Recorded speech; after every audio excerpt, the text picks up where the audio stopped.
second stream. My name's Chris. My channel's called Stat Bytes, and I'm a data analyst and an ecological psychologist. Ecological psychologists are basically into human-environment interaction. And what I found is that there's a lot of errors on the internet about science and psychology, and random news articles are constantly badly portraying things. So I figured, why not have a bit of fun and fact check it all? So that's what we're going to do today. And at the end, I'm going to answer some student questions from Reddit and have a look at some of the graphs that people have been putting up in the science section, because there's some dodgy ones there. So without any further ado, let's watch this first video about Phineas Gage. And then through each video, I'll let the person talk, and then I'll add my commentary and react to it, because I don't really want to talk over what they're saying. I might pause it from time to time if it's a long video. 1840s, Phineas Gage was working on a railroad construction line. Somebody screwed up something with some dynamite, and it blew a 3-foot-long metal rod into Gage's eye and out the top of his head. In the process, it also took out his frontal cortex. He had a massive transformation in his personality. He was this sober, church-attending guy, and overnight he was turned into this foul-mouthed, profane, disinhibited guy. That one's easy for us to look at and say, oh, he had no control over that. Where we really have trouble is, why did each of us just do what we did? Because of a million zillion little threads from the past that sculpted us into who we are. It's not his fault. If you're right that all human behavior is a result of a process that's similar in the sense that you don't have control over it, then we should probably adopt the same approach to essentially anybody doing anything any of the time. Now, of course this is a short, so the wider interview might say something else, but the guy speaking first was just talking about how, to what extent are we responsible for our actions? And I would say that a perfectly intact brain is responsible for their actions. We have the capacity to think, we have the capacity to make decisions and understand those decisions, and we have the capacity to transcend our evolutionary biases.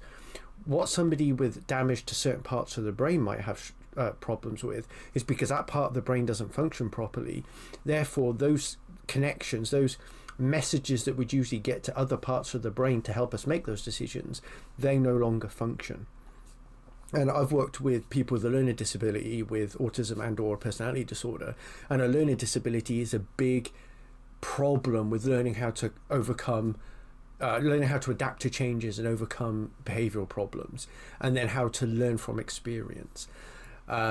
So basically what Alex is saying there is that, well, then we should excuse, if this is true, then we should excuse everybody. I mean, I think he's playing devil's advocate here, knowing what Alex O'Connor's like, but basically the intact brain has the capacity. I enjoyed that clip. Is a TikTok ban a good idea? So Congress is threatening to ban TikTok from app stores in 6 months unless its Chinese parent company gives up ownership. Honestly, I'm terrified to see some Americans embrace this. Let me explain. You see, I lived in China. During that time, I learned the Chinese Communist Party blocked access to social media sites they didn't like. I couldn't access my MySpace, Facebook, or Twitter unless I got a VPN or left the mainland for Hong Kong. The whole experience really radicalized me. It showed me the dangers of government-controlled internet. So you can imagine my surprise, or more like my fear, 15 years later to see some Americans embrace the same authoritarian censorship as their Chinese counterparts. If you don't like TikTok, don't download it. But giving government the power to censor social media sites they don't like is a dangerous, slippery slope. Do people honestly think politicians are going to stop at TikTok? What do you... What do I think? I think the word that scared me there that she was talking about, and this is ReasonTV, who are a libertarian outlet, is that she said it radicalized her. People who are radicalized tend to lack capacity to think and form new opinions outside of their ideology. So this comes to an ideology or pragmatism question. So originally the TikTok ban was put forward for ideological reasons. This basic idea that they don't want China having something in America. They don't want a foreign company. It's not just China, but they don't want a foreign company being able to look like it has influence over the hearts and minds of Americans. Now, we need to look at, yes, that fear is one thing, but on the other side of it, you need to look at your data is being harvested by a foreign power. China, the government, owns everything in the country. And then in order for you to start up a business in China, you need to get verification from the CCP and to be allowed to do it. And so the fact that Tencent own it, is it Tencent? Fact check me if I'm wrong on that. But the fact that Tencent, I think it might be, who own it, then they're going to be, the Chinese government are going to have direct access to all of that data from all the Americans. And then you might say, yes, but we give all of our data away. We have smartphones. It gives our location away and all that stuff. Yeah, but it's not just that. It's all of your human behavior that's being uploaded. And America is very culturally different to China. And then China knows it lacks an understanding of America and Americans. So they're trying to get that understanding, and you're helping them by doing it, by allowing a foreign body, a foreign entity to own the app. So all they have to do is sell the app to a native company, and then TikTok will be allowed to continue. Sure, it started because the people who started it didn't want an app like TikTok in the country anyway. That's one problem. The second problem is China, and the third problem is now is that if you are radicalized within your ideology, whatever that might be, you need to consider, do you really want all your data to be going to China? And will you be all right with an app like TikTok if an American company owns it? Bearing in mind that there are supposedly limitations to what your government can get hold of. However, there needs to be more limitations as to what a company can get hold of. Now, ReasonTV would say, well, they're libertarians. A company can do whatever it wants. It's up to you whether you sign up to it or not.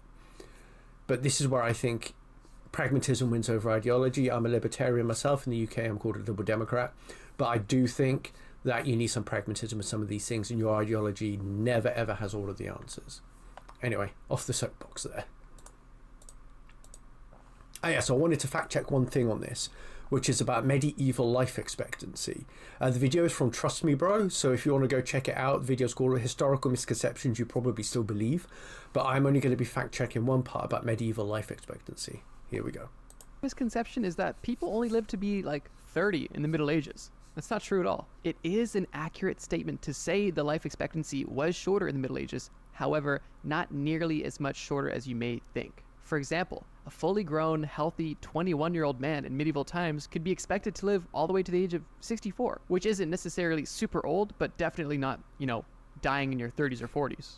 The largest reason for this misconception and common discrepancy is the fact that infant mortality in the Middle Ages was just so high. It is a problem we almost don't have anymore. With modern medicine and technological advances, the infant mortality rate, fortunately, is extremely low nowadays. But in the medieval times, if 50% of people are dying before they hit 1 year old, obviously the average life expectancy is going to be lower overall. Our third misconception that Okay, so this is a misconception that's come about because of all of the talk around this increase in life expectancy. So they're raising the pension ages, and they're raising the ages where you can retire. Okay, it's been a big thing here in the UK. And then this is so what he's saying here is a misconception that it's only because infant mortality was so high in the medieval times that then it's led to us thinking that medieval people died younger. Actually, on average, even excluding infant mortality, people in the medieval ages, on average, did die younger than they do now. The difference being the absolute life expectancy of a human being has always been the same. You can go to any graveyard in the UK and you can have a look at what just go to all the grave sites that there are and have a look at the ages where people died. Okay, that's all you need to do. You could look up if you want more data about the average age that people died at, then you'll need stronger data for that. But yes, 50% of people basically died in their first year of birth. I think the vast majority of humans that have ever lived have never lived a day on the planet. They've never seen sunlight. I think that's true of about 90% of humans or something. Okay, so the reason why people died at a younger age, on average, in the medieval times, because we had no antibiotics. People just get an infection and die. You could die through a chronic disease. You could die through osteoarthritis because you can't feed yourself or feed your family, so you're useless. So you're flown out on the street, and then you're just going to rot away and die because there's no welfare state to support you. All right. So people did die younger. Just the absolute age lasted for longer. Right, and Matthew Perry, when you went head to head with journalist Peter Hitchens on drug addiction in 2013, R.I.P. Matthew Perry, you've been a big loss to the addiction community. I'm a drug addict. I'm a person that if I have a drink, I can't stop. And so it would be following your ideology that I'm choosing to do that. I'm choosing... That's exactly not my ideology, it is my belief. Yes, you do choose. It is, and it's a belief that you wrote in your book, correct? You have a choice over whether you drink or not. You have a choice over. But your book is the only book in modern times that has this ideology. Yeah. So doesn't that teach you something? Well, it's quite often unfashionable ideas are unfashionable because they are unpopular with influential people. I'm in control of the first drink, and so I do all these things to protect myself from not having the first drink. Sure. But once I have that drink, the allergy of the body kicks in. This is all documented alcoholism proof. Then I can't stop after that. Yeah, like I say, big loss. Yeah, Peter Hitchens, he's one of those, he thinks of himself as a bit of a old age influencer. And he has what he likes to have unpopular opinions, so basically opinions that no one else has, so that he can then go on to talk shows and news articles and basically disagree with people. That's his whole raison d'etre. Enough character assassination, but let's attack his idea. Matthew Perry's right that pretty much any book worth its salt that actually covers the proper literature and not just a belief will show you that there's a lot to do with brain chemistry and personality makeup that you're not in control after your first drink, and that you need to make peace with the fact that you're an alcoholic or that you have alcohol use disorder. That's the more common parlance now. And there are a lot of medications, like if you look up Thrive Alcohol Recovery, they're very good at helping people take the non-AA route. You can use a medication, I forget what it's called off the top of my head, but then given in a certain way, if you take a drink, then take the medication and take a drink, then it puts you off the drink because you feel nauseous when you take it, and eventually it'll get rid of your alcohol use disorder. Of course, when you're not taking it and then you do take a drink, then it can then you can start drinking again and redevelop your alcohol use disorder. But over time, then the medication starts to work, and then you eventually get rid of your alcohol use disorder issue. It's the same with a lot of other addictions too, because there are factors such as lifestyle, social circles, economic issues, job problems. One of the worst ones is basically this, sitting around twiddling your thumbs. That is one of the biggest contributors to a continuing addiction. Devil makes work for idle mouths and idle arms. But yeah, a very big loss there. And Peter Hitchens, and if you think if you have a belief about something, if you're thinking I believe this, you need to go back and fact check yourself. I've got a fact check coming up about rodents and their incontinence I'm going to go over, just because I said what I thought was true because I'd studied it, and then the literature has changed and we have a better understanding. I thought that some speech, anyway, I'll release a video about that. That'll be coming up. All right, Bill Burr learns about autism. Oh yeah, I love the guy he's talking to. With autism 5 years ago. Rick Glassman. I'm being serious. Start it again.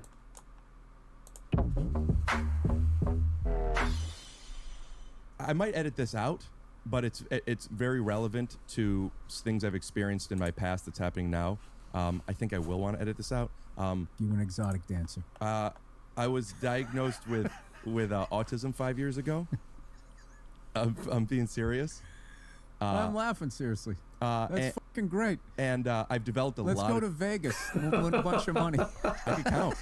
I could count. I'm great at blackjack. You guys all count cards. Jews? Paris.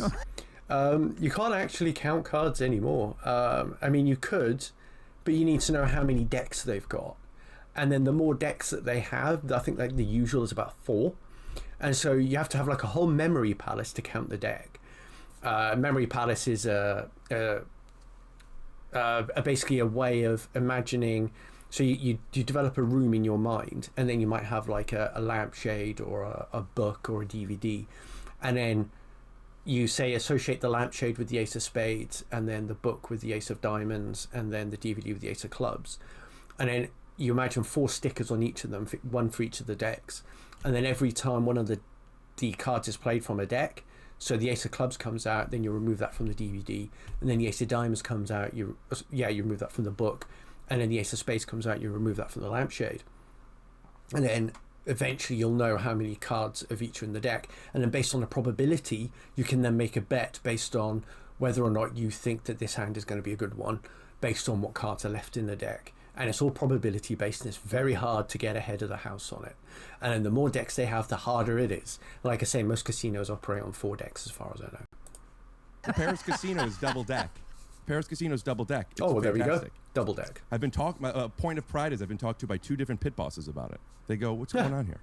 And I go, "I don't know what you mean." A little bit. I couldn't resist. My ego would have been like, "What's going on here? I'm your worst." Ricky's on the loose confidence. Yeah. I am on the spectrum of autism. I don't know about phony Eiffel Tower out there. I'm autistic myself, by the way, which is why I'm finding this so hilarious. Because a lot of people have misconceptions about me. All right, so let's say, okay. Like when it comes to autism, are you an opener? Are you a middle act? Are you a headliner? I'm a grass field. Grass field? Tennis, the 3 tennis things. I don't remember what you said. I guess opener. You talking about like where, how far? Yeah. Well, that's because there's 3 levels to autism. United States uses 3 levels. So level 1 is mild, level 2 is moderate, level 3 is severe. I'm a level 1, so that I basically have issues with social settings and communication. I have issues with understanding facial cues. I have emotional problems, emotional regulation problems, and I do see the world in a very structured way. But one of the things that sets you apart in mild, moderate, and severe, or level 1, 2, and 3, is how you can get about life. I can function, I can go to work. I had a bad time at school. My attendance was very poor at school. But as I got through and I started doing things that I was interested in, my attention at university and on my apprenticeship, they're all very good. So provided I'm interested in something, I can fucking function. And there are people who, as they go up the scale, they tend to struggle more. And then when you get into severe, you tend to get people who are non-verbal communication. And then they struggle to get their needs met, and they can get very frustrated and angry because the other people aren't understanding what they're saying. And it can be a very frustrating, isolated world to live in. But that's why I describe myself as mild, and that's why they have level 1, 2, and 3 in the United States. I figured out something 2 weeks ago. Or actually, in the way Bill Burr said it, opener, middle act, headliner. I'm an opener. Rick Glassman's an opener. Which basically, what the is autism? All I know is you just. I guess we're keeping this in if this is what we're talking about. No, but you can't talk about it. Like everybody gets all like, I'm on that spectrum, and you're like, all right, well, what does that mean? And they get like all fucking mad at you, like, I could explain it pretty easily. Okay. Are you sitting down? There are a lot of different character traits that people on the autism spectrum have. Okay, so the person who's made this video, Bill Burr University, they've put up a really helpful graphic here. In case you're listening to it, I'll read it out. Hyper or hyperreactivity to sensory input. Hyper is like, oh, that's too loud. Or hypo is, I can't smell it, I need more smell. So I have hypersensitive hearing. I have hyposensitive smell. I have hypersensitive touch. So it depends on what's going on. So people can have different ones. Lack of a sense of smell is pretty common. Hyperactive hearing is very common too. Social and communication deficits, verbal and non-verbal. So if it's non-verbal communication deficits, that could actually mean that we're not giving off the body language. Or verbal deficits is we're not saying things in the right way to help other people understand. And also the reverse is true. Fixated interests considered abnormal in other people. Yeah, so a lot of people have things that they're interested in and things they would rather be doing. The problem is, it becomes autism if it's combined with other issues, plus it could be detrimental to your day. It could be distracting to your day. Like, if I have something, I want to play Path of Exile 2 right now so fucking bad, It's my favourite game in the world at the moment, and I've only played it for about 10 hours, but I can't stop thinking about it. I think about it every second of the day. That's fixation. Repetitive behaviour, interests or activities. Yeah, that could come across in all number of ways. Little children do tend to show this. And then just because your child has repetitive behaviour, interests or activities doesn't mean that they're autistic. Again, you're looking for all of these other things. Plus, this is pervasive into adulthood. So do they still do things in the same way? It doesn't just have to be lining up coloured cars in the same way until you're 45. No. For example, I get dressed in the same order every day. Every day. Boxers on, t-shirt on, shirt on, trousers up, socks on. Same way every time. Same when I'm washing myself. I won't go there, but same when I'm washing myself too. You don't need the graphic imagery. Difficulties in relationship development, maintenance, and something that's cut off. So yeah, relationship maintenance can be very hard. I had a lot of short-term relationships. My longest-term relationship before my current relationship has been 10 years, come up to 11 now. My next longest one was 5 years, and every other relationship I had before that was 6 months. Basically, the last 2 relationships I've had that have been like the 10 years and the 5-year one. So in between the 5 and 10-year one, again, I had a lot of 6-month relationships again. But the 5-year one and the 10-year one have been with 2 very patient women, particularly my partner now. She's taken the time to understand me and not be basically a doormat, stand up to me, and to stand up to me in a way that an autistic person can understand. And we developed a very loving relationship where we both understand each other's language. So attachment to sameness, routines and behaviour, I'll file that under repetitive behaviour, interests or activities. It's the same thing there. Anyway, back to Rick Glassman. Doesn't mean they're autistic. Talking with your hands. Talking with your hands. Learning to be expressive. Not picking up on facial cues, facial recognition, obsessive compulsive disorder, narrow focus, nonverbal, difficulty adapt. So the obsessive compulsive disorder thing, we don't all have obsessive compulsive disorder. There's a thing with autistic people where we have what are called comorbidities. The comorbidity is when you have one disorder plus one or more other disorders. So we have autism plus either a personality disorder or some other kind of illnesses.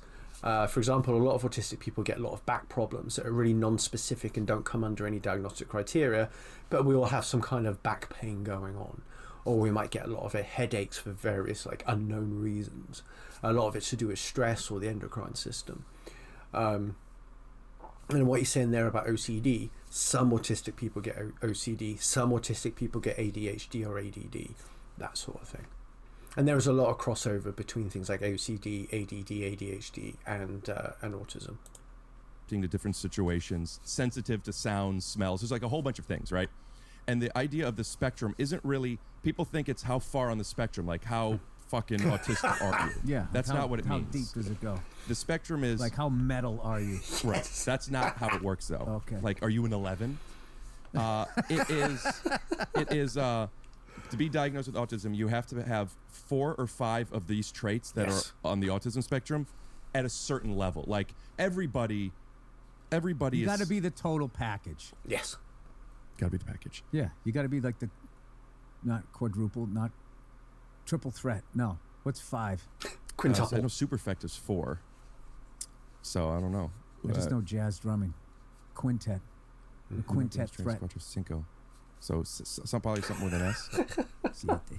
Yeah. 7 is... So if you have these... Well, 6. Is it no good? That's Spanish for a 5 threat. I don't know what the fuck I'm saying. I think that's 7. One of the things that I've seen this, by the way. Chicory root, some type of sweetener, cold brew coffee, oat milk, and autism. Oh man, I'm wondering if I'm going to be insecure that I'm talking about autism stuff right again. Why? Oh, don't, man. It's brilliant. Because my point of bringing it up isn't to excuse any behavior or anything. It was only to try to explain one little thing, that one of the things that I've struggled with and I've gotten very good at, but it's still a thing, is difficulty understanding that people are thinking something different than me. Yep. That is called theory of mind. Okay, theory of mind is that. So having a theory of mind means that you can understand that the person you are talking to has thoughts and beliefs that are different to your own in that moment. Okay? And then the people who have more severe issues on the spectrum, they have a harder time understanding the theory of mind. So for me, my theory of mind, I lack it while I'm distracted by something.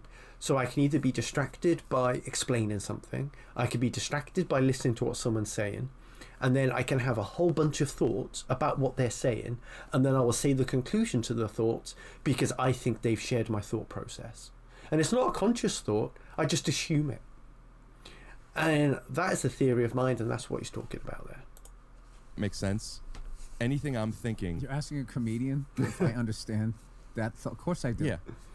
So that's most of my life. Like, how do you not fucking see this the way I see it? Yeah, and then that's what because I would love to do stand-up, right? I always get really funny ideas for things, but because I'm autistic, I lack the ability to deliver it. I've never tried stand-up in my life. I don't think I'd be a very good comedian. I'm not one of those people that thinks, oh, I'd be brilliant at stand-up if I did it. No, I'd suck at it. And part of that is my lack of creativity and my presence of autism. And I'm not a creative autistic person. Not at all. And then that's the one thing you get on autism. We're either like really creative or we're really blockheaded and we're just like, data, I need to see the data. But you recognize that they don't see it the way you see it. Yeah, when I don't get a laugh. Pretty hard not to notice when an entire crowd doesn't laugh or they're looking at you or they pull back. But I have the perfect response to it. Go ahead. What? That's all you do. Yeah, you just introduce doubt and you blame the victim. If I can say anything to your listeners, never take responsibility for your own actions when you have the option of blaming the victim. Do you know what? Obviously he's joking, right? But there is something there about how autistic people will always take the blame. We'll assume that we're to blame, and that's because of the way that we've been socialized. A lot of people that grow up as autistic children, particularly if they didn't know they were autistic, is that they grew up in an abusive household. They'll end up taking the blame for a lot of things and then assume that everything onwards was their fault. Don't think it's your fault. Don't automatically assume it. Have it out with the person, discuss it. And if they get shitty about it, that's not your fault. Especially if you explain that you're autistic and you might be asking these questions in an interrogative way, but you don't mean it that way. If you explain the situation and they're still shitty with you, their problem. And then you just got to get comfortable with experiencing that and then being able to make peace with the fact that it's not your fault. Dude, what the fuck? Your clock says 10:06 right now. What is is that part of autism? Yeah. You got to have, is that Israeli time? 10:45. Are you a spy? What time do you call the Mossad? Just drink that. There's nothing in it. Drink your coffee. I didn't do anything to it. I love his subtle humor. Like What a Rick. I tell you what, Rick Glassman, he is... I need to see more of his stand-up, but he never posts it. He's one of the funniest men I've ever seen in my life. Man. Ooh, okay, yeah, this was a good one. I came across this clip the other day. Man proves he's not the father. I'll be covering why that wasn't the case. And what was your reaction? The baby not mine because I couldn't have no kids. What do you mean? Listen, I got this paper right here. Okay, so the premise is you couldn't have kids, so therefore the partner that he's taken to court there cannot be his kid. Now, I will say you will never definitively prove that a child isn't yours unless you get a paternity test. And that is something that if you genuinely want to know if the kid is yours or not, you should be open to having a paternity test. From my doctor, correct?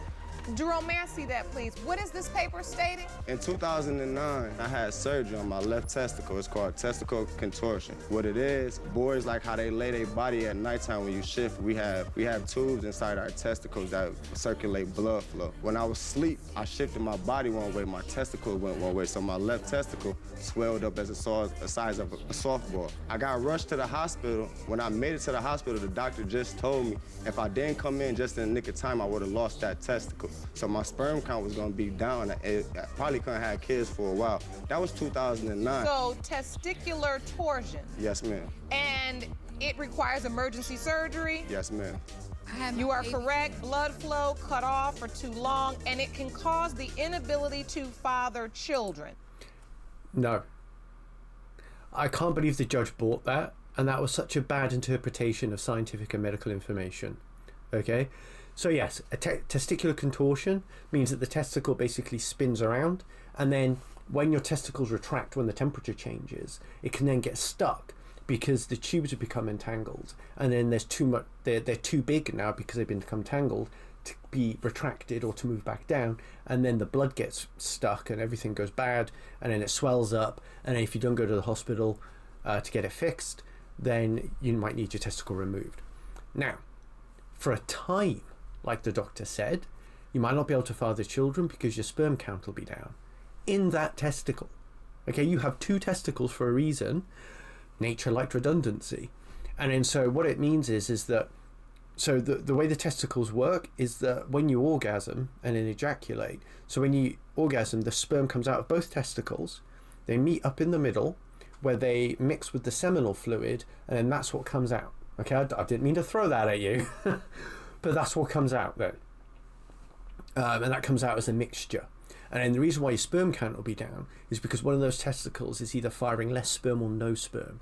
It doesn't mean the inability to father children.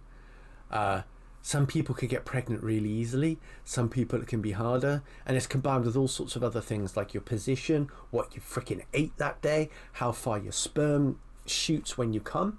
So many different reasons. None of them rule out him being the father. So women, don't listen to excuses like that. If you want to prove that he's the father, get a paternity test. Potential fathers, if you want to prove you're not the father, or you want to find out if you are the father, get a paternity test. That stuff is BS. Or psychopath versus therapist.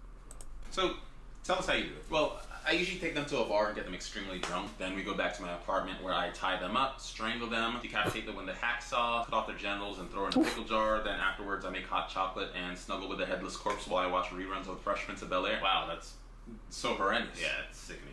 If you knew it was bad, why don't you just stop? Well, it's like an addiction, you know? It's just hard to break bad habits. I get it. It's like me trying to quit drinking. Exactly. I see. So, how do you choose your victims? I think anyone that reminds me of my father. Oh yeah? How's he like? Tall, dark, and handsome, very well spoken, kind of like you. Oh, well, I don't know whether to be frightened or flattered. Why not both? What's funny is that you don't seem like the serial killer type. What do you mean? You just seem like a really chill dude. What am I supposed to be, like Jack the Ripper? I don't know. Okay, I was going to wait for it to get through, but I didn't want to forget the start. Okay, so at the start, the stuff that he's talking about doing to the victims, that is not unique to psychopaths. And not all psychopaths are have criminal intent, and not all psychopathic criminals have the intent to murder and decimate and destroy the corpse. Okay, obviously this is said for comedic purposes by Plan 3. They're not a psychologist or anything, at least I don't think so. But that is not how psychopaths typically operate. You often hear this thing of so a psychopath meets a woman at a funeral, and like her mother's died, and if you want to find, and then what would a psychopath do to see her again after the funeral? And then people think that a psychopath would then say, oh well, I'd go kill somebody close to her so that there'd be another funeral, I'd go meet her at the funeral.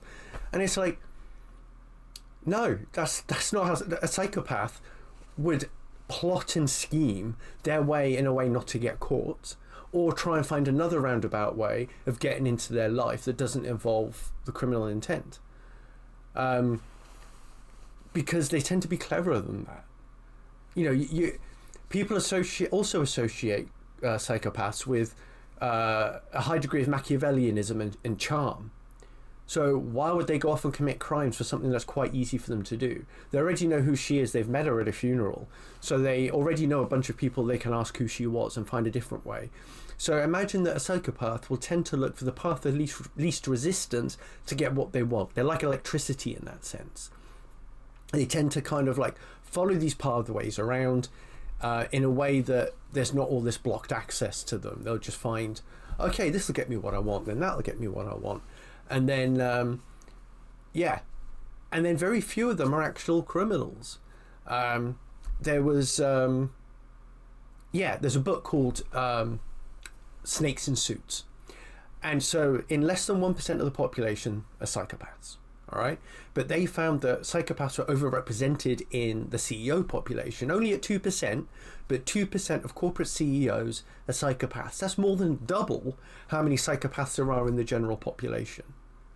So that already tells you that they get funneled into certain jobs and they tend not to be criminals. I mean, the CEO might be a criminal in a different sense. We don't know because they haven't been convicted of anything generally. But it does mean that they follow certain job types. There's a book called The Wisdom of Psychopaths by Kevin Dutton, which I massively recommend reading. And he says that we can learn a lot from psychopaths, and that people can activate a temporary psychopathic status, like a surgeon. Like if you did a personality test on them when they're operating, and a personality test on them when they're not operating, you might come up with two very different personality types. And he has done interviews with surgeons and people in other high pressure jobs like the SAS to find out, okay, how do you cope with doing your job? And then the way that they describe doing their job compared to how they live their life and how they are with their families and all that stuff is very much like a psychopath compared to like a family man. So there's a lot more there to know. And a good therapist wouldn't have been roped in by what you're saying there, because the therapist would know the history of the person and the kind of things that they do. And if you have somebody that's telling you that they do all these things, or you know they've got a criminal record of doing things like murder, then the therapist isn't going to be roped in like that if they're a good one. Although I have heard some horror stories of therapists and sex offenders in a prison setting, but maybe that's for another day. Okay, ignoring cats at a cat cafe. Very different tone here. I went to a cat cafe and ignored all of the cats because in a recent video I ignored Kurt to test out the theory that they like you more when you ignore them, but it wasn't a fair test with Kurt since he already likes me. So I went to a place that has plenty of cats and got straight to ignoring them, and right off the bat it felt terrible. Sorry guys. It did feel like a crime. I mean, these cats are just sitting there looking at me and I'm having to ignore them. Okay, again I had to butt in because I was so excited about this one. Now, ignoring the cat is just the first step in them liking you more. If you start off ignoring them, they are more likely to approach you and try to make friends. And then how you negotiate that next step is about whether you're going to become friends or whether they're going to skitter away.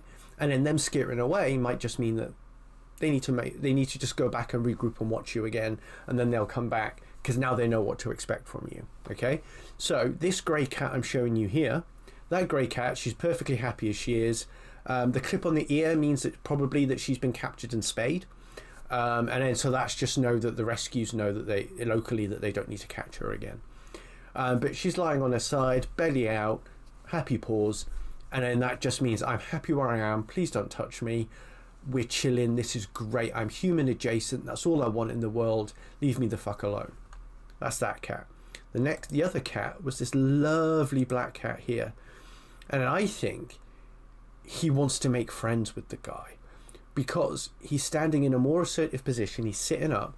He wants the guy to make the next step. The next step is putting your hand out, letting the cat sniff your hand. The cat might start rubbing against your hand just to rub its scent on you. It's like, I know you're safe now. If I rub my scent on you, what are you going to do next? Still don't try and stroke them. Just let them sniff your hand. That's what that cat is after. It's the next stage of friendship. I'm having to ignore them. But this one actually ended up getting closer to me, so the theory might let me sniff you out. The cat even ended up laying down beside me, so I went to a new spot, and shortly after, this happened. Yes. Out of absolutely nowhere, crawled straight into my lap, and so as painful as this testing was going, it was working. And since it did, I ended up petting the cat, and that actually made the cat walk away from me. Okay, so the cat walking away isn't a bad thing. That was a kitten, not a cat, really. And she was just curious. And so, okay, there's this human here. If I stand on the human, what's the human going to do? So this cat is still at an age where she's exploring and trying to understand the world around her and trying to understand different humans and their body language. Being in a cat cafe, you don't know what kind of humans this cat has experienced and how many humans yet. And then so the cat getting on his lap was just basically to say, okay, if I stand here, what is going to happen? I might have just put my hand to the cat's face, like sort of let the cat see where my hand was coming from. and then let the cat sniff the hand, and then rubbed it on the face and under the chin, rather than on the sides as the first thing to do. And then that might be why the cat walked away a little bit, but it doesn't mean the cat was scared. It doesn't mean it doesn't want to be your friend. It just means, let me regroup. We need to try this again, and I'm going to make sure that I understand you. I'm pretty sure you're a good human, but I need to make sure, because those strokes were nice. They're just not done in the way that I like. So I'm going to go away, play with my scratch pad, show you how pretty I am, and then I'm going to come back. So I went back to ignoring the cats alone at this table, and that's when the cat came right back up to me. Literally jumped on the table. So as crazy as it is, from what I can tell, the theory is true. And don't worry, I ended up showing love to all. Okay, so what the cat did at the end was wiped his face with his tail, the guy's face with the tail, and showed a bum to him. Basically, like, this is what I smell like, this is where I've been, these are the food I've eaten, and these are my friends. And yeah, you can't get better than that. Friends. Stopped drinking caffeine for about a week. Oh. And I'm very sad to report that my anxiety is down, my energy is up, and also I don't get through a screen door 4 times a day anymore. Another notable progression in this, though, is that I now have nothing to wake up for. Yeah, so this is an interesting one. If I was reducing caffeine, from what I understand, MandatoryFunDay was on a lot of caffeine, like any other good military officer. But going off it straight away is rough. You might want to drop maybe either the strength of the coffee, which I don't think you can really do as such with the American filter coffee, because everyone shares it if you're at work. So it tends to be one strength. But you might want to just reduce the amount in your cup by 10-20% each time you have a cup, or 10% of your cup a day. So say you have 4 cups of coffee a day, either like just drop 10% in the cup every day. So just 10% out of each cup. Start off with 100%, so drop it down to 90 for each cup, and the next day drop it down to 80 for each cup, and then 70, and so on. And then that'll be the easiest way to get off of caffeine or any other drug. Okay, the 10% rule is pretty good for any drug that you might consume that you want to get off of.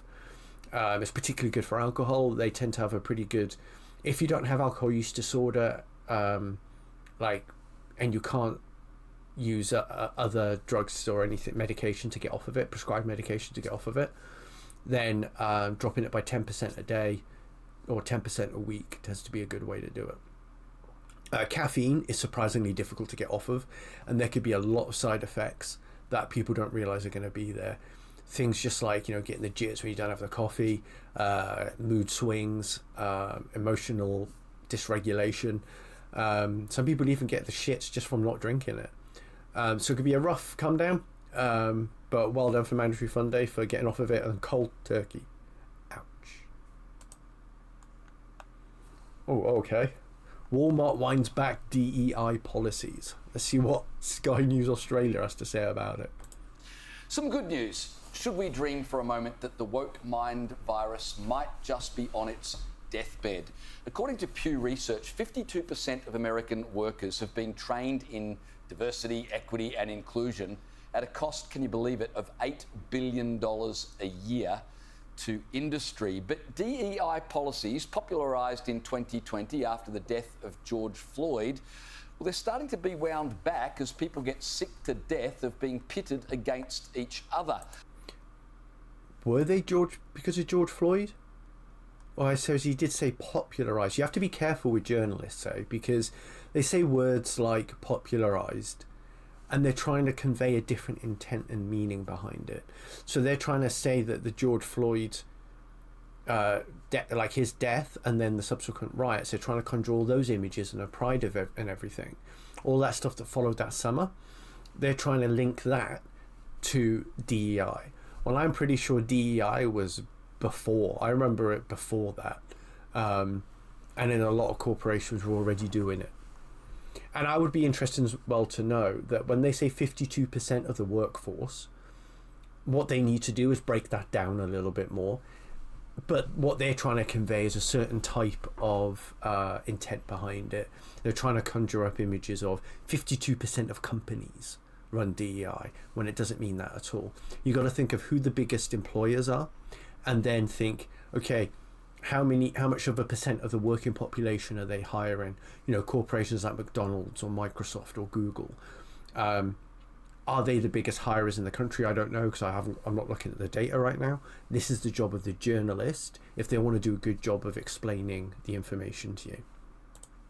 Walmart is the latest corporation to announce they are completely abandoning DEI policies. And this is not a tweak, this is an absolute overhaul of all of their policies. Here's what they've announced. They've announced that they will close down their Equity Racial Centre, which they established in 2020 at a cost of $100 million. That's gone. They've said they're no longer going to take into account the racial and gender mix of suppliers when ordering contracts. They've said they're no longer going to monitor LGBTQ+ inclusion in their workplace. But more than that, they're going to review the sponsorship of all Pride events, so they're not financially supporting anything that sexualizes children, which basically means they won't be supporting any Pride events. And on top of that, they're reviewing all... Oh, that last comment there, that's not true.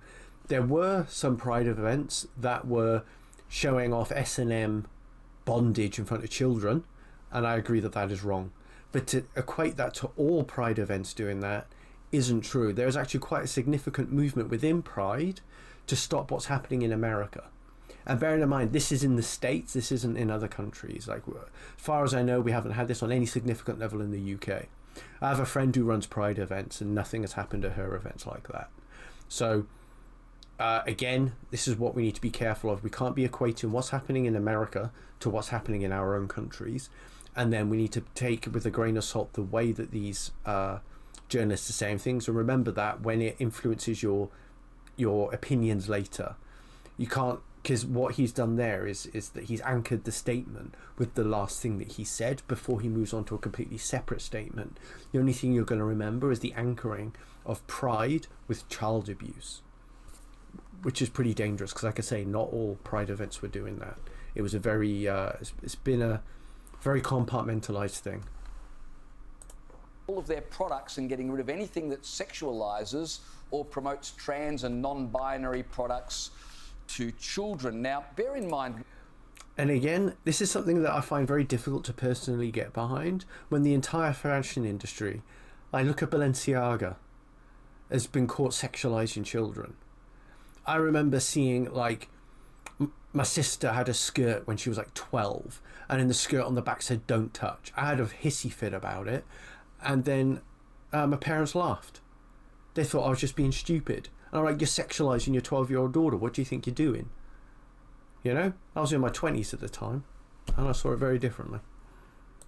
Walmart employ 1.8 million... my point being that when everything is doing it, sexualizing children to this really high degree, when the BBC are allowing abuse to happen, when all of these other companies and all these countries are allowing wholesale abuse and trafficking of children, and then even clothing companies are allowing all of this stuff, why are we singling out Pride for doing it? This should be a wholesale issue that we're looking at, and then we're not doing it.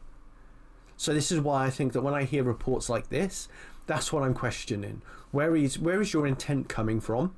Because if you really cared about the children, you would be talking about these other things right now in this news report while you're talking about it. Or if this report is just about them, you would be directing people to where else you've spoken about it as well. Million Americans. So this is a big deal, but they're not the first company to do this. The Ford Motor Company, Lowe's, Boeing, Harley-Davidson have all announced prior to Walmart's announcement that they too are abandoning DEI principles. So Joe and Liz, here's my question. Yes.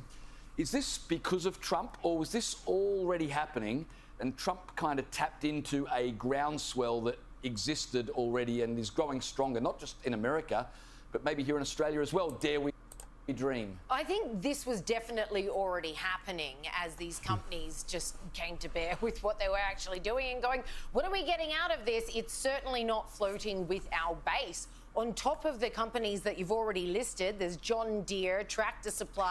I hate this idea that companies have a base. Again, I'm not commenting on the cancellation of the DEI policies. I'm talking about specifically what she just said. The companies have a base of supporters. Like, are you agreeing with the politicization of materialist purchases? My politics are very separate to that. The fact that I want to protect children has nothing to do with my politics, and has everything to do with me being a functional human being that doesn't want to see children unnecessarily suffer and be exploited. I don't need to be left or right wing to think that. So this idea that companies have a base is very weird. Very weird. Molson Coors, Jack Daniels, I think they've just realised we're spending all these money on this DEI initiatives. It's simply not floating with our customer base, and perhaps just the general question of, what are we doing this anyway? Like, John Deere is a tractor company. What interest do you have in DEI, in preaching to people, whether it be your employees or your clients, your customers, about this kind of thing? You see, this is where I think that so I don't know where to start on this and say it in a way that people will listen long enough to listen to what I'm saying without unfollowing me or switching off. Because I agree with the issues. I disagree with how they're being solved. Because the DEI literature that we have, and there's been plenty of people that have left the field and they're now talking about it, it's being done in the wrong way. Yes, we need to be awake to societal problems, but you can't preach to people. And everything I know in psychology means that you can't preach to people. And I'd hate to bring it up, but look what happened to Jesus when he was preaching. All right? This is base human psychology that we're talking about. People do not like being preached to. They like to come to their own decisions about things. And I will tell you about psychology. You can make people think that they came to the decision themselves. And then so DEI has been too much of a hammer, and it's not been subtle enough. And they lost sight on why they were doing it, the people that they were doing it for, and chasing the end result of everybody believing what we believe. You're never going to have that. And so you need to go about it in such a way that you remember what your message is meant to be and the people that you're supposed to be trying to help. I think that's what the issue is. And I think that's why so many people have been switched off to it. Because the vast majority of people, certainly ones that I know, whether in person or over the internet or whatever, would agree that there are societal issues out there. That's why I'm a Liberal Democrat. I have a social conscience. And most people, by the way, would vote Liberal Democrat if they thought they could get into power. But anyway, I digress. So that, yes, so yeah, I think I've said enough about that anyway. Also, what helps really get this on the nose is a new study by a place called Network Contagion Research Institute, NCRI, in America. They've done some study on these DEI practices, which are very prolific, not just in workplaces, but in schools, in universities, very much in America, and as we know, here in Australia as well. So here's the guy who headed up this study. His name is... How do you know it's a him, Liz? Finkelstein. He said what we did in this study was we took a lot of these ideas that were found to still be very prominent in a lot of these DEI lectures and interventions and training, and we said, well, how is this going to affect people? What we found is that when people are exposed to this ideology, what happens is they become hostile without any indication that anything racist actually happened. Okay, this isn't anything new. We know this about psychology already. And if you saw earlier on the screen, it says they've coined this as hostile attribution bias. Attribution bias isn't hostile or not. Attribution bias is neutral, and it is a phenomena in human psychology. Anything that you've just read can impact your next behavior. It can increase the statistical likelihood that you will react in accordance with what you just read or heard or saw. Okay? This is not surprising. So what happens is that, like they said there, if they read something that presents the DEI ideology, then they can act hostile without any indication that anything racist has happened. That is how attribution bias works. These findings from this research were so shocking and forceful that the authors automatically, they'd use 324 participants in the original piece of work, in which they gave some people just a completely race-neutral piece of text on corn of all topics to read, and then they gave other participants these really race-baity articles by well-known Kendi and D'Angelo, who are really big on all things racism. So they got all these participants. Okay, so what they're doing here is a comparator study. So they're comparing the information that's being given to the participants. I'm assuming they've been put into randomized groups. They've got 324 people. We don't know from the reporting if they're students and just students at one university or several. These things are all important for judging how much we can trust this information. Okay, so whenever you're looking at trying to understand what a journalist is telling you about a study, you got to think of, I can trust this by X percentage. And at the moment, the percentage that we can trust with what they're saying is about 50%, because there's a lot of information they're leaving out. All right. So what they did here is that they gave these articles out. They were real articles, with one article that appeared neutral to the researchers about corn. They gave that to one group, and then to the other groups they gave different articles too. And then they measured what the responses were. So they had to. So then. They then gave a profile of a student that was denied admission to the university, and then they were then asked a set of questions about why this person was not admitted to the university. So the questions include: how many microexpressions did the applicant experience? How much harm did the applicant experience? How violent was the interviewer? How biased was the admin officer? How fair was the applicant's rejection? Was the applicant a person of colour? Was the admissions officer's decision racially biased? Was the admissions officer white? None of which you can really... I mean, this is the point of the study, by the way. None of this you can make a judgment on either way based on the rejection letter or the admissions process. You're not supposed to anyway. And again, we don't actually know what the information was that they gave to the students or to the participants about the fake or real applicant and their rejection.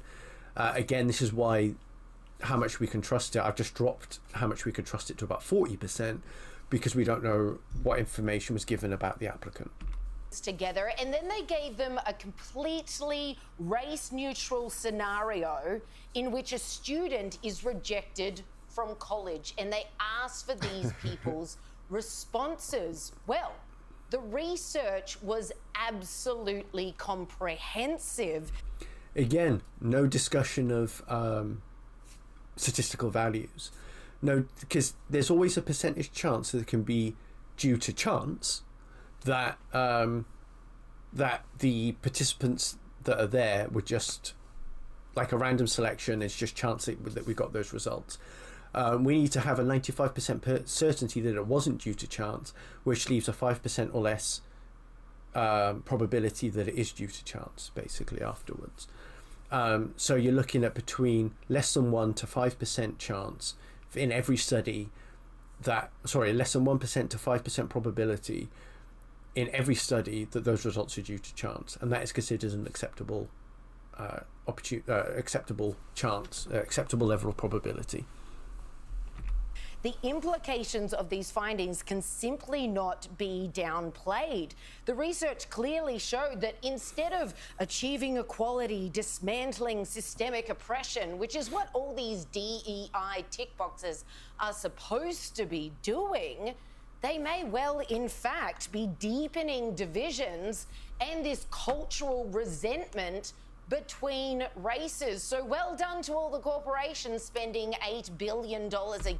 Okay, so I don't think there's anything else at the end of this. You can go watch it if you want, from Sky News Australia. But what they're leaving out here is that a better study would have done it the other way. Would have compared this with the opposite. So, or in their follow-up study, they would compare this with the opposite. So this is an anti-DEI article, right? And I'm not saying I'm pro or anti it, right? That's just something that I need to get across in this video. But this is very much an anti-DEI article.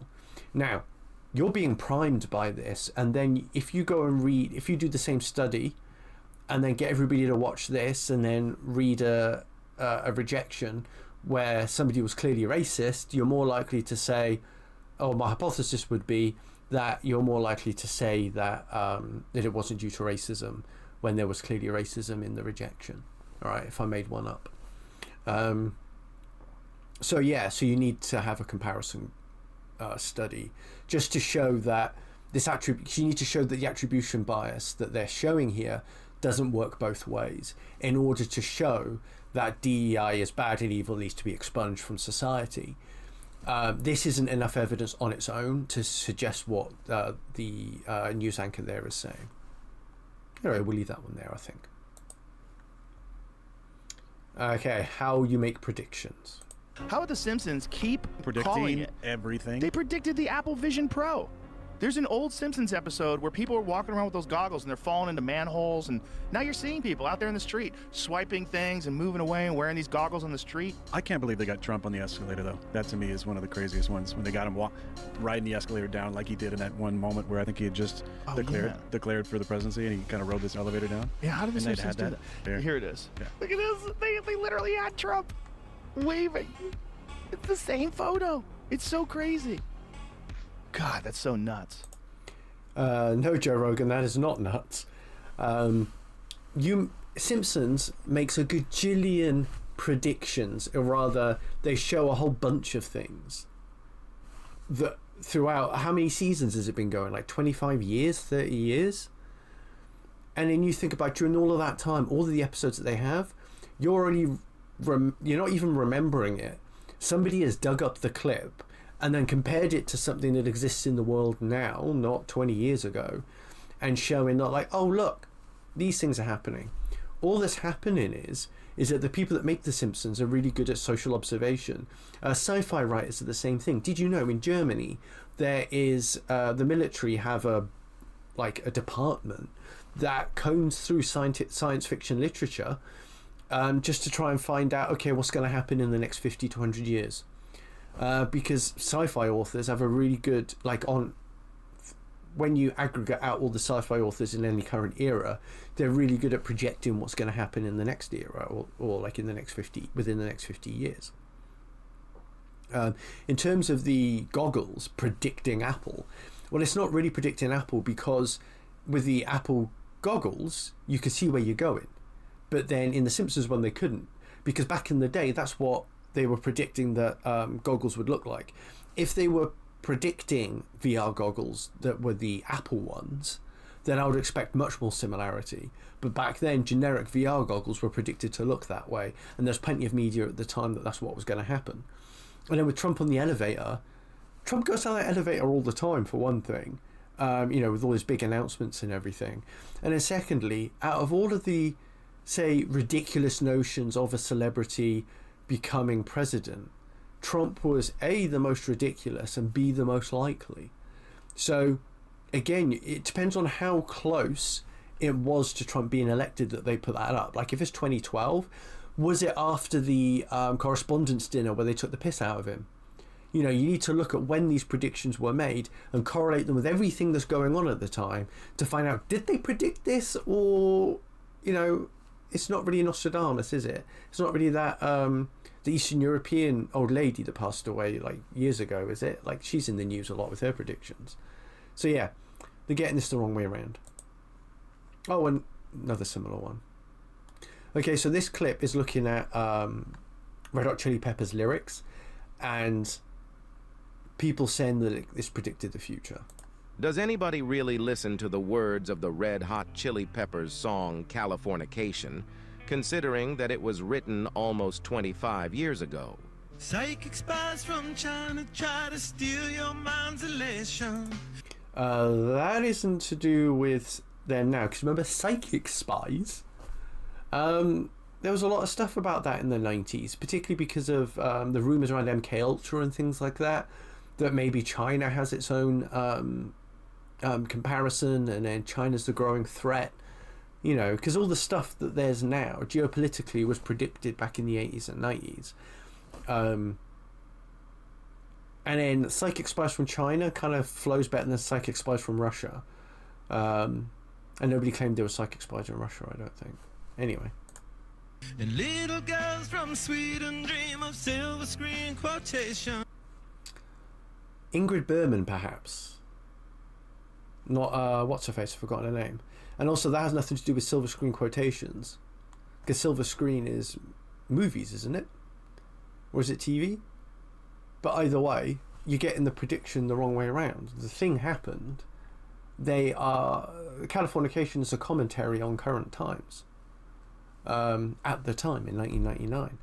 So, I think they're probably harking back to Ingrid Bergman and other young, beautiful, blonde-haired, blue-eyed lasses that want to go to LA and make a thing for themselves. And that's Californication, baby. It's the edge of the world in all of Western civilization. That's nothing to do with now. That's to do with, again, LA. That basically it's either the place where magic and dreams can happen, or it's a cesspool of drugs and debauchery and homelessness. You know? So it's the edge of the world in all of Western civilization, because it makes our culture. And look at all over the West, we absorb the culture that comes out of LA. The fact I'm even talking about it should surely show you that. This has nothing to do with prophesying the future. The sun may rise in the east, at least it's settled in a final location. And you're claiming it's flat Earth? No, because on the globe, the sun rises in the east and sets in the west as the world spins. That's physics. That's nothing to do with flat Earth. Because at least the sun sets every night and the universe keeps on ticking. That's what that's about. Hail, Sergeant, very well to break the spell of aging. The last skin, is this your generation?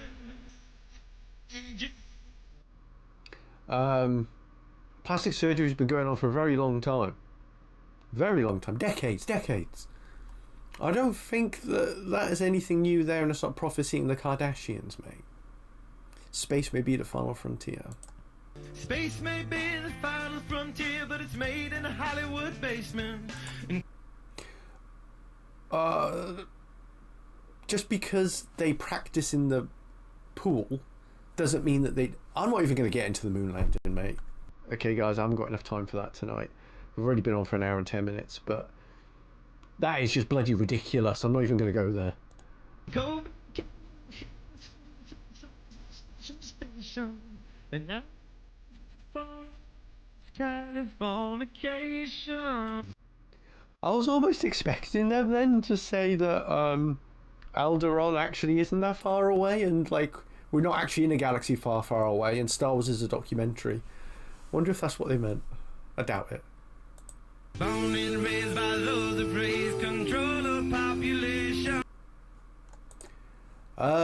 Yeah, that last one used to be a conspiracy theory, but I will refer you to the WEF, and I'm not being weird about that. I'm not being a conspiracy theorist. They have said and done things that are very visible, not in terms of anti-vaxxer stuff, just in terms of the things that they say publicly in the WEF. Oh man, I can't stand Michael Knowles, but I know this clip. So why would God equip the average woman to be smarter than men? Do you think it's just for homeschooling their children? Again, the claim that you made at first, which is that men and women have bell curves, the men's bell curve being wider than the woman's, would not imply that the average woman is smarter than the average man. Oh, no. It would line them up exactly. The curve itself. Right? Okay, so they're both wrong. Okay. The reason why men and women's IQ is both 100 is because if you stratify it by men and women, the average IQ at any point in history is 100. That is how it is measured.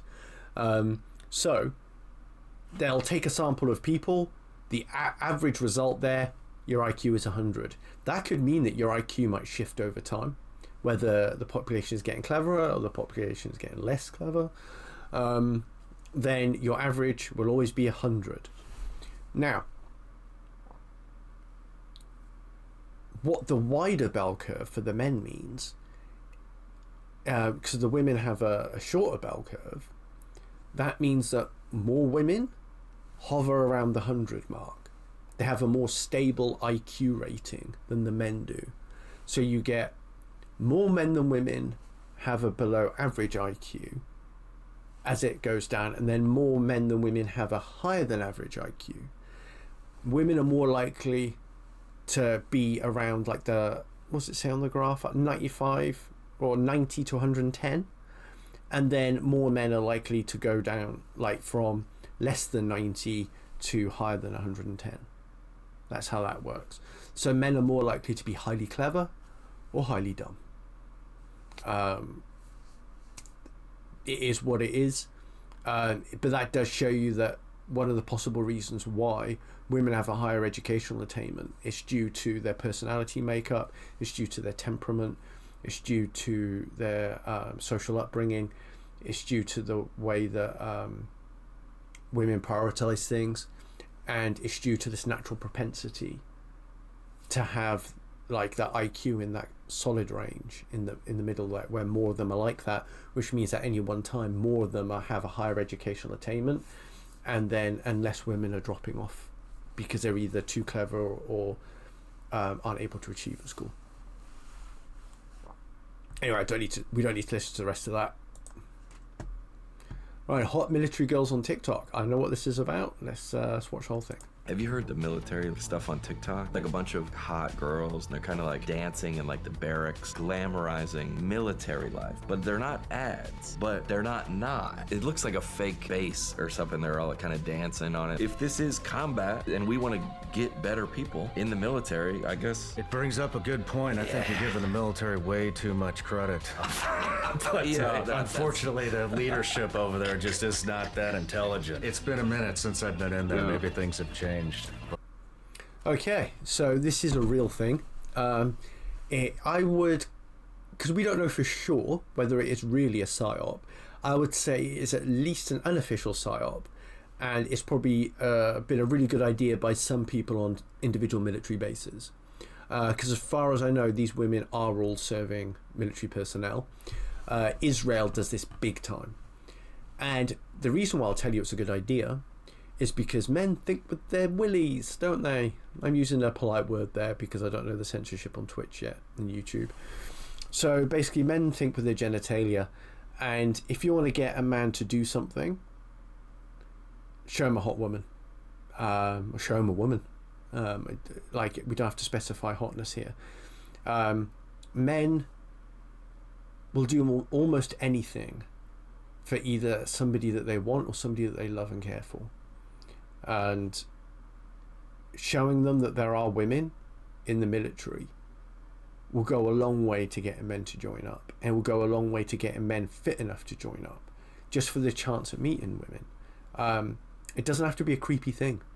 It's just that men go where the women are, you know?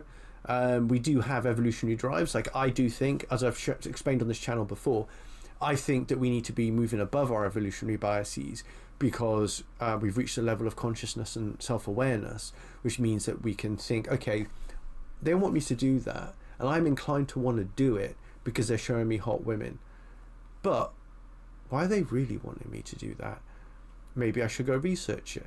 Oh, military uptake is very low. Oh, they've got manpower issues.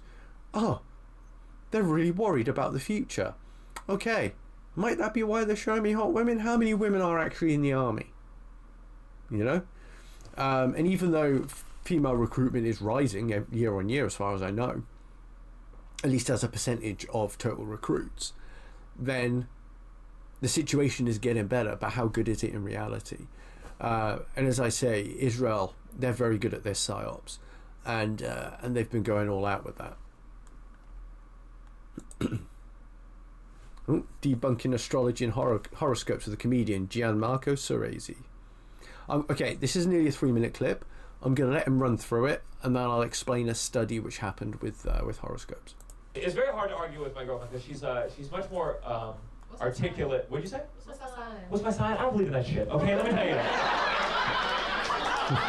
Listen, if we were outside and you said it, I'd be like, I'm a Leo. But in public, I have to be honest. I fucking hate astrology. It's nothing. What do you think my sign is? Wait, hold on, wait. What are you doing right now? What are you doing? Hold on, let me wait.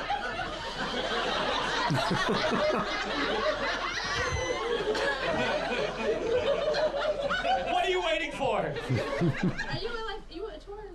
No! Guess again, I'll give you 2 more. You said Leo the first time. What is this, a council? Obviously, this is not a real thing. I'm Jewish. That's what I am. I'm Jewish. You would have known that on your first fucking guess. I hate astrology because I called my agent once and I hadn't been working in a while. And I called my agent, I was like, why haven't I been getting any auditions recently? And she said, well, you know, Mercury's in retrograde. And I was like, look, you can believe in that on your own time, but this is my livelihood we're talking about. And she said, fine. It's because you're not a good enough actor to justify how difficult it is to work with you. And I was like, well, when is Mercury out of retrograde? I'm a Leo. So are you a Leo?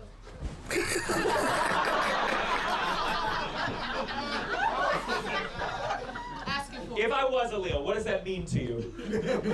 Dangerous. You're a little dangerous. I'm a little dangerous. That's what you got from Leo. You couldn't tell from the fact that I've been screaming up here for 5 minutes. Toxic. That's what toxic. That's the thing. Whenever people talk about Leos, it's always like, oh yeah, Leos, they're full of shit, and they're annoying, and they're toxic. A little self-centered. What was that? That's why you don't like astrology. Yeah, good work.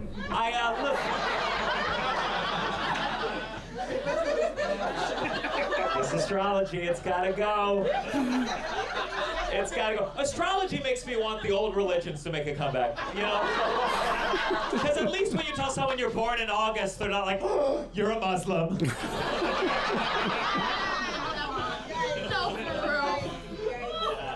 All right. Okay, let's go over that.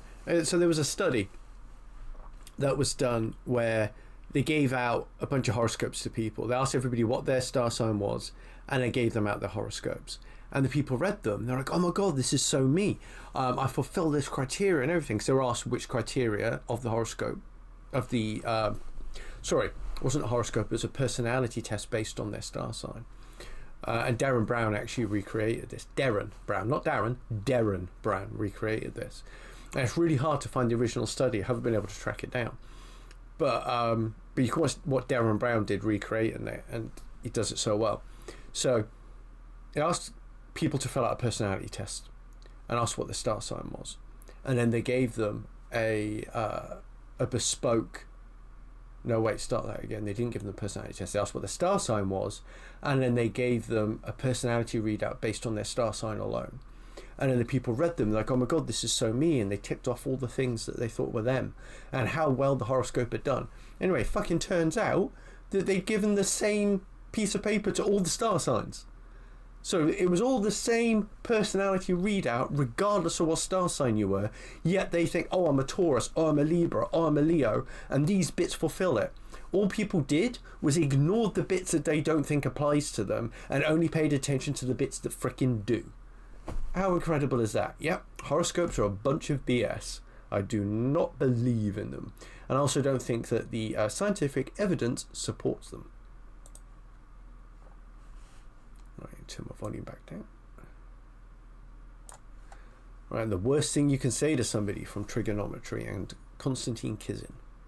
The worst thing you can tell people who are victims is that they're victims. What you ought to be telling them is, look, I recognize you have a difficult lot in life, and there are people who have way easier lives than I've had, and there are people who've had way worse lives than I've had. And within those two groups, there are people who've done way better than me and people who've done way worse than me in both of those groups. There are people who had everything on a plate, and because of that, they're sad and miserable and take drugs every day, and I'm just really fundamentally unhappy and broken and sad and lost and depressed. And there are people who were born with no arms and legs, who are way more successful, who've made more money, who are happier than I am. That's the choice before you. Okay, I will dispute what he's saying in terms of the specificity with which he said it. Okay? That it depends on the context, and it depends on what stage of their recovery or the therapy the person is at, and it depends on their personality. And this is something, so I don't think you should go around telling everybody who's hard up that they're a victim. I don't agree with the way that's ideologically done in politics. Telling a whole group wholesale, you are victims. Specifically, you are victims, I'm talking about. I'm talking about the way it's done politically. But I think psychologically and therapeutically, it can be very beneficial to people to say, yes, you are a victim of rape. You're a victim of this really awful thing that someone has done to you that was outside of your control, and there's nothing you could have done to change it. You are helpless to the circumstance. The person that assailed you is at fault. They are the assailant, they are the perpetrator, and you, therefore, by definition, are the victim. And then the therapist or psychologist then needs to help that person out of it, so that, because as a victim, you very much have an external locus of control. This is what he's kind of saying, but saying it incorrectly. What you need to do is give people an internal locus of control. And so you have to be careful with the way that you speak to individuals and make sure you understand them really well before you go around saying things like you're a victim. Which is, again, why when it's done wholesale, it doesn't work, and why we get societal issues. So an external locus of control is that everything is bad, everybody around me is awful, they've done this to me, they as in an unknown entity or institution. They've put me in this place, I have no control over it, and there's nothing I could do to possibly dig myself out.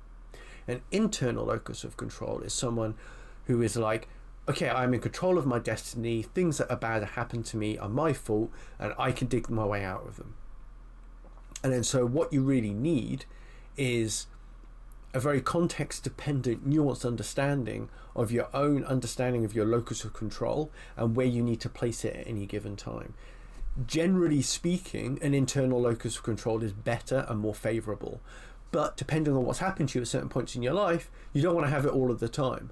Because, for example, say in the most horrific circumstance you are a rape victim, but then you start having an internal locus of control at the beginning, thinking, oh, well, this is entirely my fault, I could have stopped this from happening, I could have dug myself out of this, I could have done X, Y, and Z. That's not always true, and it's very often not true. Because the statistics are that you're most often to be likely to be sexually assaulted or raped by somebody that you know. And this goes for men and women, although women rate much higher in the rape statistics. There are very many more of them, but it's still the same for both groups. Okay, that you very rarely have control over how it happens to you and when it does. It's not a matter of going on a night out and being inappropriately dressed or walking down a dark alley. The rarity with you should still be careful when you go out because it still happens, but it's much rarer than if you know the person that's done it and it happens in a generally at home indoor setting. Anyway, yeah, so be careful who you're speaking to and how you speak to them is my takeaway message there. It's a little fun fact that I learned just this past week. Hans, he's the most autistic person I've ever known in my entire life. This guy off stage literally has no common sense whatsoever. Very big misconception that autistic people lack common sense. This is why I've brought this clip up, because it's Tony Hinchcliffe and he's in vogue at the moment for obvious reasons. Autistic people don't lack common sense. We often have it. It's just that the sense that is common to us is probably different to other people. We prioritize things differently. We see the world very differently. But we're about to go on to, this isn't even an autistic thing in which we might lack common sense with sometimes. In fact, last week, he booked a show. Tell everybody who you were going to perform with. Peng Dang. Yeah! Oof. Oh, dear. Wow. But also, he promoted it on his Instagram. And not only that, but it was scheduled to be in Houston, right? I was gonna drive 3 hours for $20.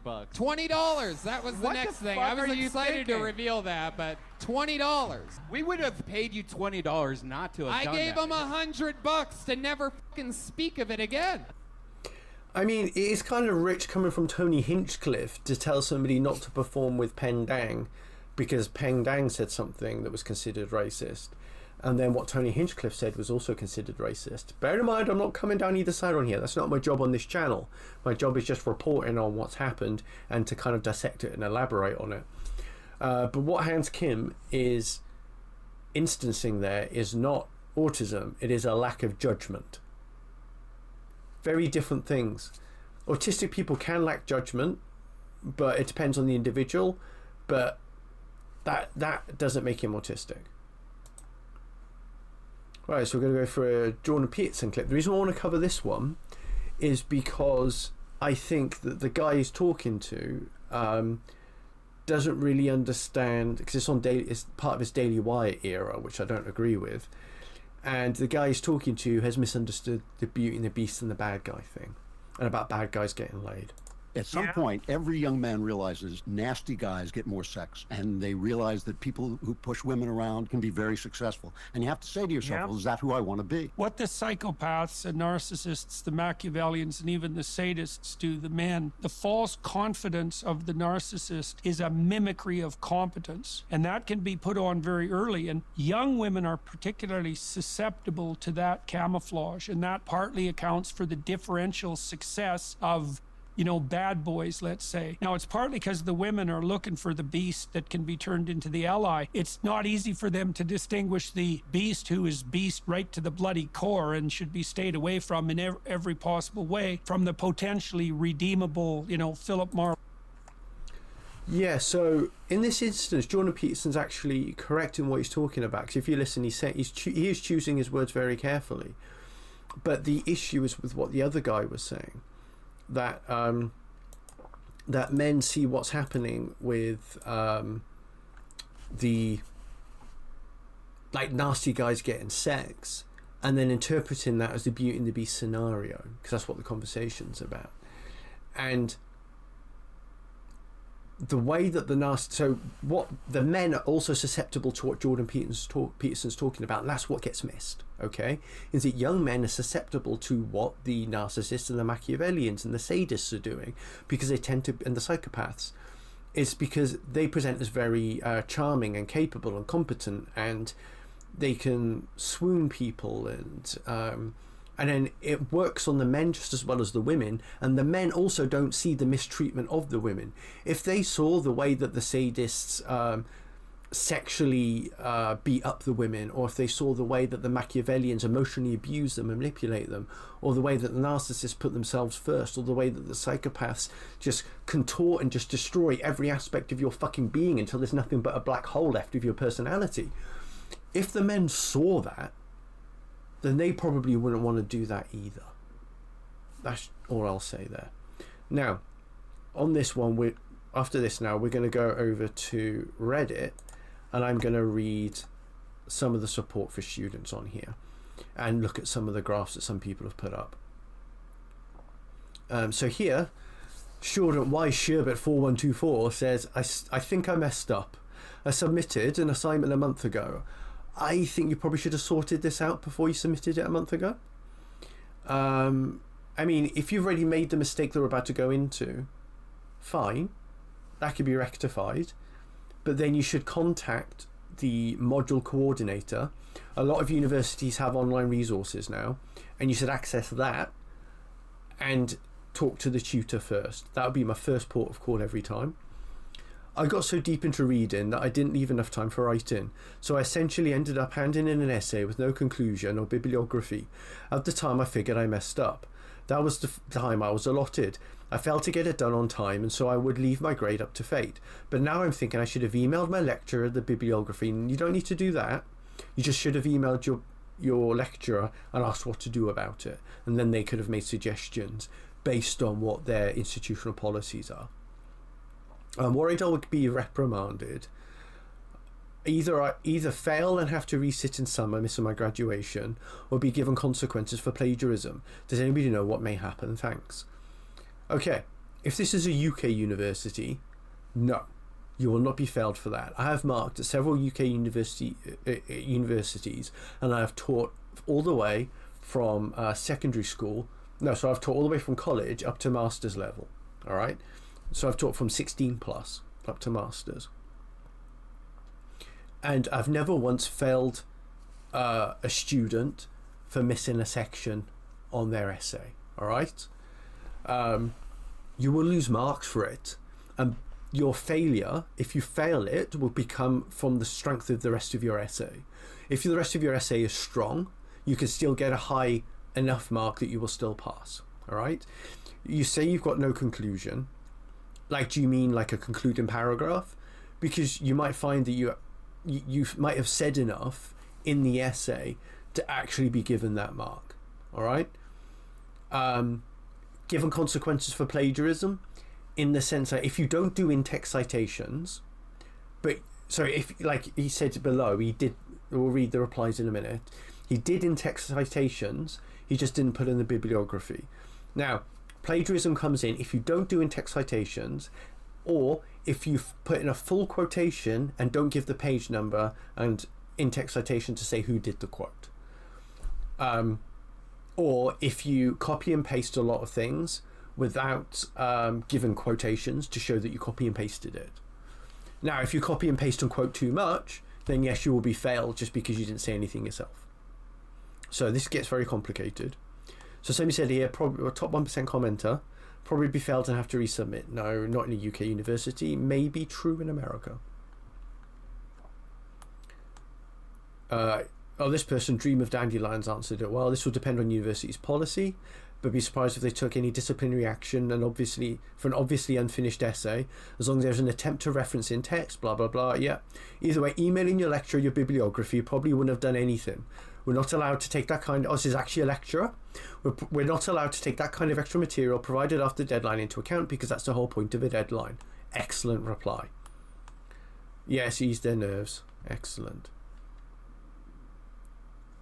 Yeah, I think they did a good job there. Is there a trainees list counterpart in the UK? Hi, I've been thinking about applying for a PhD and have been reading an article called How to Pick a Graduate Advisor, written by Ben Bars. However, this article seems to be US oriented, and some of the important suggestions included may not be applicable to the UK.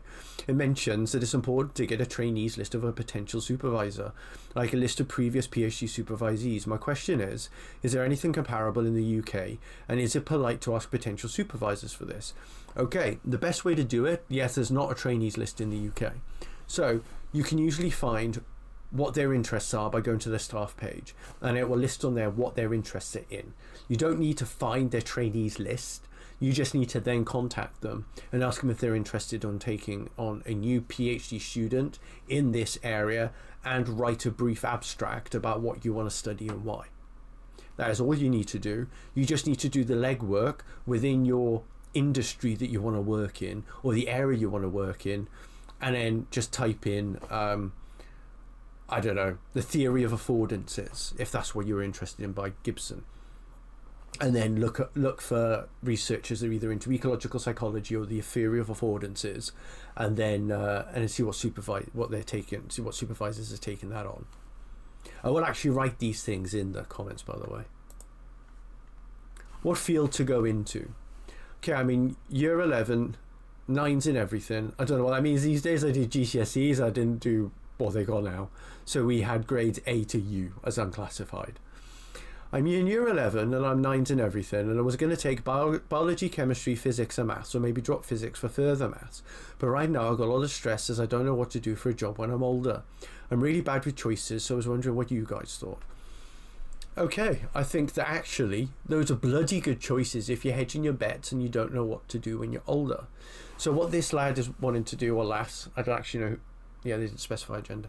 So they're already going to choose their A levels, so biology, chemistry, physics and maths, or biology, chemistry, maths and further maths. Those 4 things, via the combination, are the 4 strongest things that you can do if you don't know what you want to do for a job. I think it's ridiculous that you expect us to know what to do for a job when you're in year 11 and you're picking your A-levels. Let's put it this way. I failed at school. I got 5 GCSEs at C grade. That's it. Then I struggled to do A-levels for 2 years. I did 2 different groups of A-levels and I didn't like any of them, so I quit school. Then I did an apprenticeship in mechanical engineering. And then because of the things that I did in mechanical engineering, I was then able to go and study undergraduate psychology, a BSc honours degree. An honours degree means you have to do more credits to pass the course, and then it counts for more if you're applying for a job or further education. I get a 2-1 degree in my undergrad, upper second class honours, and then I went and did an MSc in mental health services and population research. So, and then I've taught and lectured and done all of that ever since, and I've been an analyst at NHS England and so on. And my dissertation was a qualitative study, which is stuff about words and text and speech. Yet most of my work has been statistical. It's been quantitative. So you can't pigeonhole yourself at this age, and you don't have to worry about it. All right? Do what you want to study, do what you find entertaining, balance that out with a bit of pragmatism and think, okay, these things will actually give me more options. And you've got 4 bloody good choices there. Okay, this isn't really much of a post, but scientists literally put locusts in a desert simulation and plugged them into a computer just to investigate how the brains of a locust work. Oh my god, this is amazing. Oh, it's amazing. So they want to see if a locust can navigate the desert in the simulation, I guess, while it's standing on a ball that isn't actually the desert. And then this is adding extra information. I mean, I'm extrapolating here, but this is what I'm assuming, all right? This is going to add extra information that our brain chemistry can't and doesn't need to tell if we're in a simulation or imagining, or if in a real environment. If animals like locusts and mice and all those other things do things regardless of whether they're in the simulation or not. That's amazing. Although not thoroughly studied, orchid mantises can change colour drastically, typically before molts. So we've got 2 pictures here from, they're about 2 or 3 weeks apart. And then the mantis goes from being the colour of whatever it's on, so it's beige, and as it's about to molt, it turns a pink colour. Now I wonder why that would happen. Because there's got to be a reason it's evolved to change its colour like that. Is it so? Oh, I wonder. I'd have to. I don't want to make any hypotheses on here because I don't want to be misquoted with it. But I wonder if it's just something to do with either being able to molt better, or something can eat the molting, or something can infect it to help get the molting off. Or I said I didn't want to make hypotheses. I'm bloody doing it. Or is it because it sits on different plants when it's molting? Oh man, possibilities are endless. Because they are orchid mantises. Maybe they go to a different, because obviously they're pink. I missed that bit. I just didn't register it before. Like it's beige before and then it goes pink.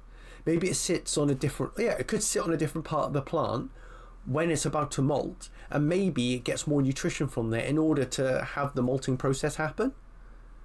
Maybe it's something like that. And maybe it sits within the orchid, and that's why it's beige, because it's beige inside the orchid, right? Oh, interesting. I'm not here to do an official fact check, so I'm not going to bother looking it up because I'm lazy. But actually, not really lazy, it's because I've got 20 minutes left. I need to go through these other things. Okay, a civilian labour force with a disability 16 years or over. Now, the reason why this is a bad graph and doesn't tell us bloody anything is that even though, as a raw number, people with a disability 16 years or over are in the workforce, we need to have that as a pro rata. We need to know how many people with a disability per people, like based on the number of disabled people in the population as a ratio, how many of them are being able to be in the workforce. That's why that's a bad graph, and it doesn't really tell us anything. Thank you, US Bureau of Labour Statistics, for being useless once again.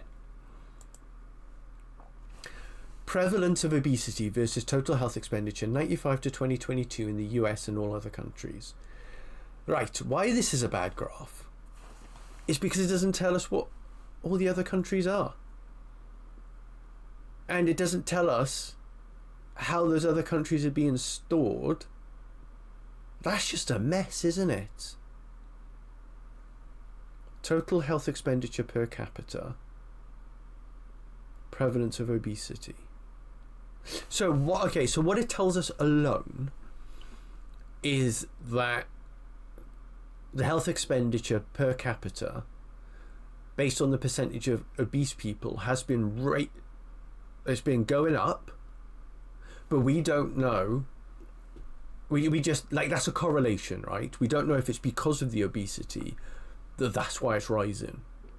What we also don't know is that there are some other quite obese countries there, and we don't know how much of, because expenditure per capita is one thing, but we don't know how much that's worth, I guess, in each individual country. And without knowing who these other countries are, we're not actually able to make a comparison to know whether this issue with US obesity is causing the total health expenditure in their country, causing it to increase. We need to know a little bit more there.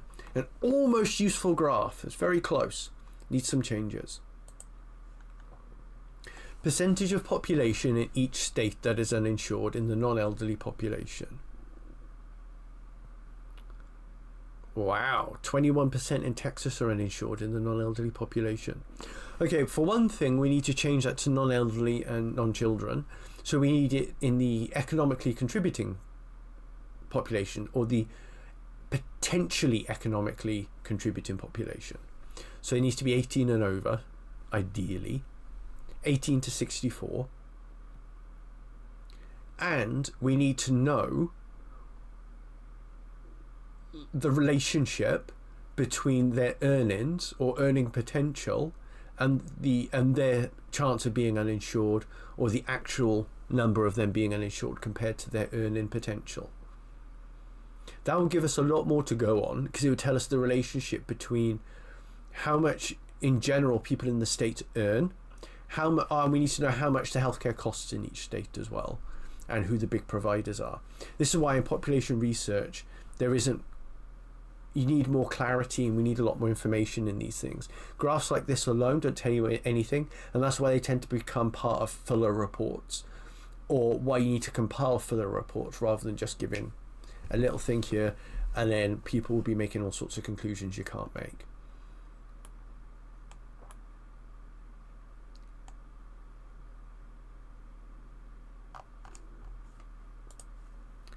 Boys' names in Ireland are becoming more varied. So by 2023, it would take 67 names to account for 50% of the boys born. And then in 1964, 50% of the boys born shared one of 10 names. That's amazing. Cumulative proportion of boys in the year, extra top wine names. So to make any more conclusions from this, again, we need more data. My hypotheses going into this, which again are untested, so these aren't reasons. These aren't things that you can say without more data. But I wonder if it's a case of multiculturalism. Has multiculturalism increased in Ireland? And then so does that mean that there's a broader range of names just because there's more people of different cultures living within Ireland? And does that mean then that is it correlated with the internet?